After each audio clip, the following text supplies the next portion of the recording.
উনি দুনিয়ার সব বুঝে, বড় মাতবার, তার মাতবাড়ির ঠেলা এলাকা থাকা যায় না, অথচ আল্লাহর কোরআন পড়তে জানে না, সে কিসের মাতবার? কথা বলে না কেন? যে নামাজ সোজা করতে পারলো না, সে সমাজ সোজা করতে পারবে না। যে রুকু জানে না, সেজদা জানে না, যে আল্লাহর হক আদায় করে না, সে জনগণের হক আদায় করবে না। এই কোরআন মজিদটা তো দামি কালাম। এই কোরআন মজিদ তেলাওয়াত করলেও লাভ, তেলাওয়াত শুনলেও লাভ, কোরআন মজিদ বুকে নিলেও লাভ। এই কোরআন মজিদ যে পাহাড়ে নাজিল হলো, সবচেয়ে দামি পাহাড়।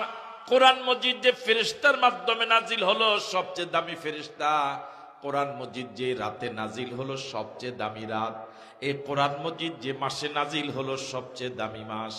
এই কোরআন মজিদ যে নবীর উপরে নাজিল হলো, তামাম জগতের সবচেয়ে দামি নবী।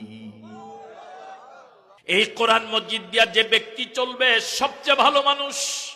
এই কোরআন মজিদ দিয়া যে পরিবার চলবে, সবচেয়ে ভালো পরিবার। এই কোরআন মজিদ দিয়া যে সমাজ চলবে, সবচেয়ে দামি সমাজ। এই কোরআন মজিদ দিয়া যে রাষ্ট্র চলবে, সবচেয়ে দামি রাষ্ট্র।